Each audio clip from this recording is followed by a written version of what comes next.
Aslam farmers, मैं हूं असगर चौधरी और आपके सामने सिर्फ दो ही खबरें रखेंगे। एक तो शेर अफजल मरवत को फोकल पर्सन की फहरिस्त से क्यों निकाला गया है। तो शेर अफजल मरवत के हवाले से जो एक सबसे अहम बात यह है कि और खुल के बोलते हैं। और अगर पाकिस्तान तहरीक इंसाफ की बात करें, जो पाकिस्तान तहरीक इंसाफ की इस वक्त लीडरशिप है जो जेल से बाहर है, तो वो यकीनन बात करते होंगे, लेकिन जो स्टाइल है और जो दबंग अंदाज शेर अफजल मरवत का है वो इस लीडरशिप के पास उस तरीके से नहीं है। और जब पेशावर की रैली हुई थी और उस रैली के बारे में भी कुछ खबरें बाहर आई थी और कुछ वाकफान हाल ने जो कुछ देखा था वो भी एक बड़ी वजह थी।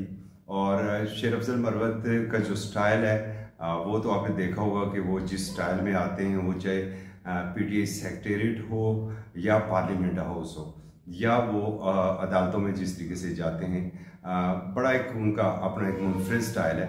और इस स्टाइल से बहुत से लोग जो हैं पाकिस्तान तहरीक इंसाफ के जो अंदर जो बहुत से लोग हैं वो बड़े खाइफ रहते हैं। और अक्सर व बेशतर जब प्रेस कॉन्फ्रेंस भी होती है और जब सहाफ़ियों की तरफ से सवालात होते हैं शेर अफजल मरवत के हवाले से, तो पार्टी लीडरशिप जो है वो ज़रा खुल के उनके ऊपर इज़हार ख्याल नहीं करती है, बल्कि उनकी कोशिश होती है कि ऐसे सवालात को स्किप कर दिया जाए। साथ ही अगर आप जो अब ये जो नई फहरिस्त आई है उसके मुताबिक तो आप जनाब ज़ाहिर है कि जो वकला हज़रात वही पाकिस्तान तहरीक इंसाफ का मौक़िफ़ देंगे। और इससे यकीनन नुकसान पाकिस्तान तहरीक इंसाफ को होगा कि जो कारकुन ने उन्होंने अगर इमरान खान साहब के बाद अगर किसी की कॉल पर लब्बैक कहा है तो वो शेर अफजल मरवत हैं, जिनकी तरफ वालियाना अंदाज में कारकुन जाते हैं। और जिस तरीके से आपको अगर थोड़ा सा माजी की अगर आप बात करें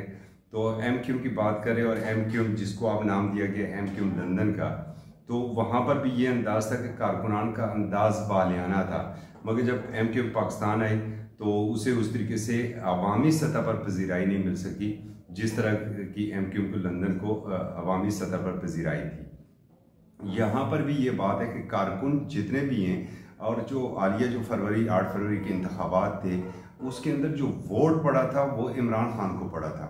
वो कोई भी पार्टी का शख्स ये नहीं कह सकता है कि ये वोट मेरी पर्सनैलिटी को, मेरी बरादरी कुंबे जुम्बे को ये वोट पड़ा है, बल्कि नहीं, वो इमरान खान के नाम के ऊपर वो उन्हें वोट पड़ा था।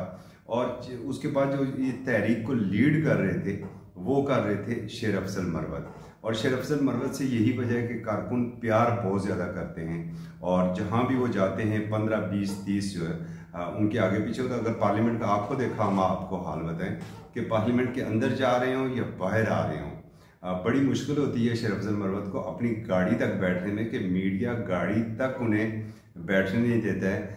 और उसमें ज़्यादा रोल हमारे डिजिटल मीडिया के दोस्तों का है कि अपने मोबाइल और अपने कैमरे सिर्फ शेर अफजल मरवत के ऊपर रहते हैं।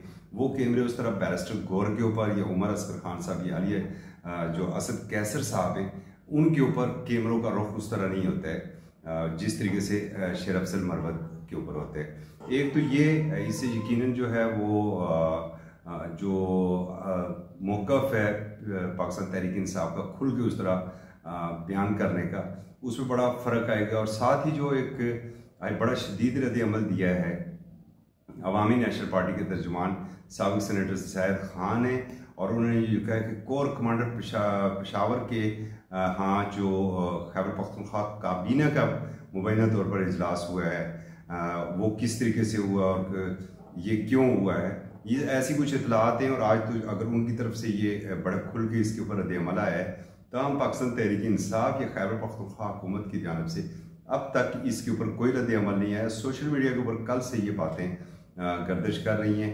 ताहम मेन स्ट्रीम मीडिया के ऊपर तो ये चीज़ें नहीं आ सकती और ना ही आ सकेंगी, क्योंकि मेन स्ट्रीम मीडिया का एक अपना अंदाज़ है, वो 100% खबर को पहले तस्दीक करते हैं और उसके बाद अगर इजाज़त हो तो वो खबर जारी होती है।